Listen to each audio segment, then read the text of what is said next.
Oi, gente, tudo bem? Meu nome é Vanessa, certo?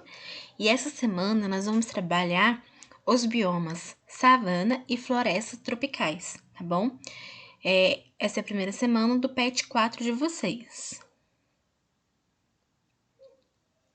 Bom, agora eu vou falar para vocês um pouquinho sobre o que determina um tipo de bioma.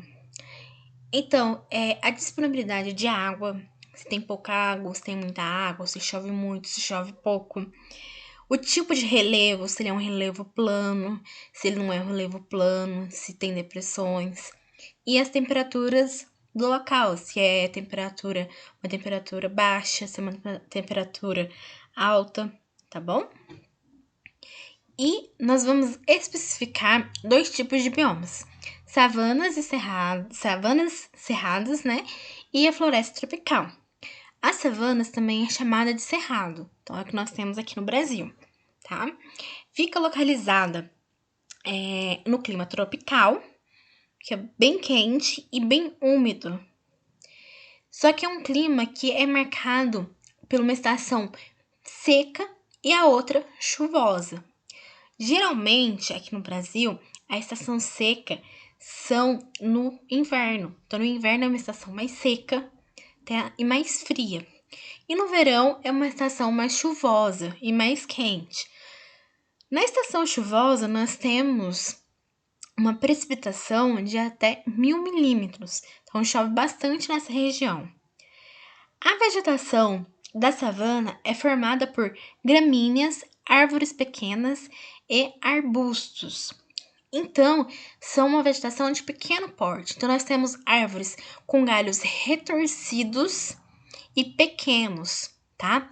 Geralmente, a casca dessas árvores são cascas grossas, o que impede que essas árvores percam muita água, tá? Isso favorece na estação seca, porque elas guardam água para poder passar a estação seca, certo? Ela é pouco influenciada pelo clima, ela é mais influenciada pelo solo, pelo solo que ali que ela tá inserida, tá? É uma vegetação que é bastante resistente ao fogo, tá? Sendo o fogo um agente controlador do desenvolvimento das plantas. Então, geralmente, na savana e no cerrado, a estação seca é uma estação que tem bastante focos de incêndio, tá? Mas as plantas conseguiram se adaptar a essas características, certo? E isso favorece o desenvolvimento de determinados tipos de espécies, tá bom? Os solos geralmente são pobres em nutrientes, então são solos que têm bastante pedra, né, que não tem muitos nutrientes, são bem ácidos, então é bem difícil para cultivo. Então nós temos a presença da savana na América do Sul, certo? Uma pontinha ali do México, Estados Unidos, nós temos no continente africano uma grande parte de savana e nós temos na Oceania, ali na região da Austrália, tá? Vale salientar que a savana brasileira ela é um pouco diferente da savana africana. Então nós temos como característica, né, o tipo de árvore em que ela não perde as folhas durante a estação da seca, né? Diferente da africana, que nas estações secas ela perde a folha, certo? Aqui nós temos, eu coloquei para vocês um exemplo, né, de uma savana.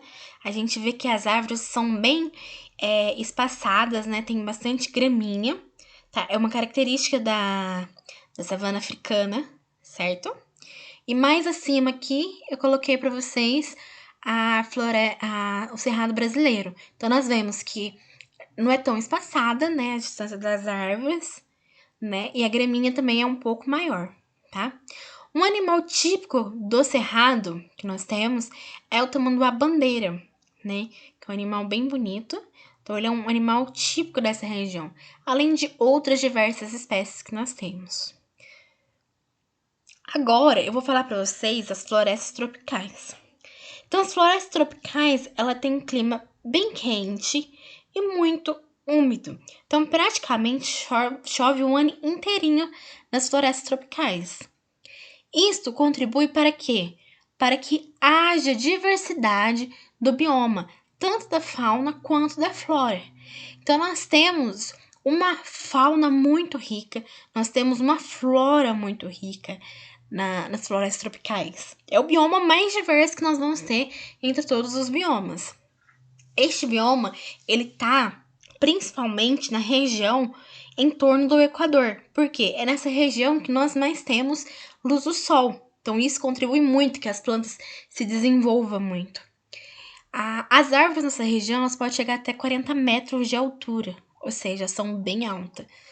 E elas também são bem dispersas, tá? O solo, ele é um solo pobre em nutrientes. Mas por quê? O que acontece? Quando plantas e animais morrem que entram em decomposição para fertilizar o solo, essas árvores elas roubam todo o nutriente. Então, o solo fica um solo pobre, com pouco nutrientes, tá?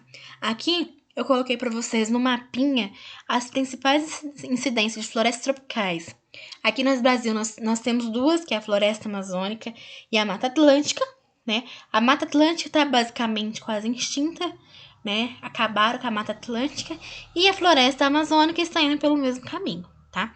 Então aqui nós temos também uma parte da África, que tem florestas tropicais, né? Na Ásia, aqui na Oceania, tá bom? A gente vê em torno aqui no litoral da Austrália. Então, são essas onde tem as principais florestas tropicais. Nós vemos que a maioria da floresta tropical, ela tá bem onde passa a linha do Equador, que é onde pega mais luz, né? Onde mais chove, certo? Agora, nós vamos para as atividades.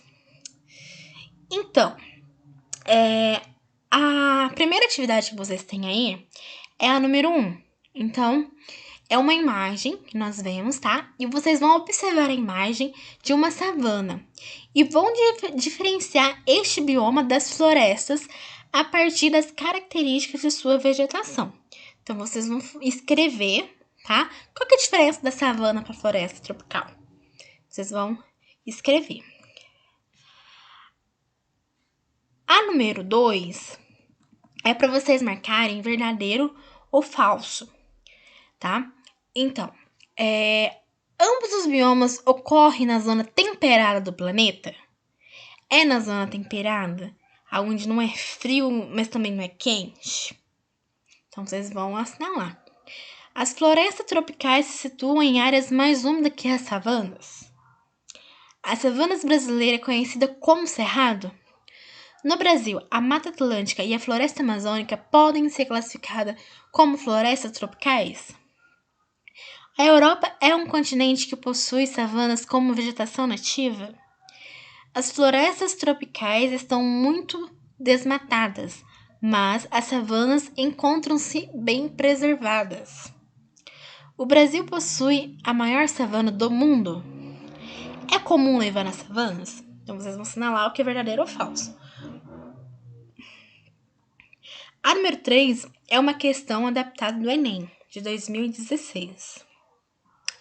O bioma cerrado foi considerado recentemente um dos 25 hotspots de biodiversidade do mundo, segundo uma análise em escala mundial das regiões biogeográficas sobre áreas globais prioritárias para a conservação.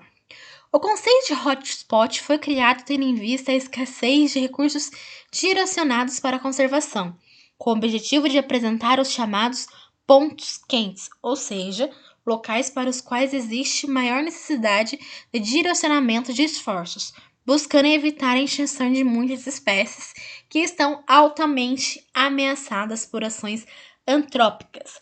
Ações antrópicas são ações feitas por seres humanos, tá bom?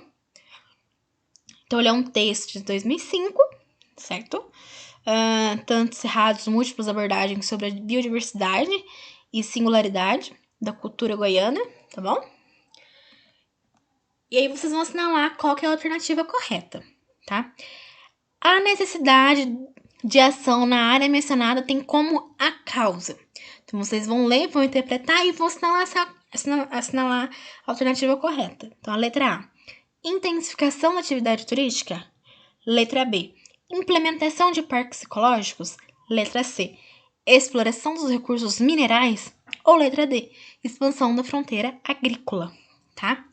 Então, vocês vão ver qual que é a correta e vão assinalar. Bom, gente, por hoje é só, tá? Espero que vocês tenham gostado.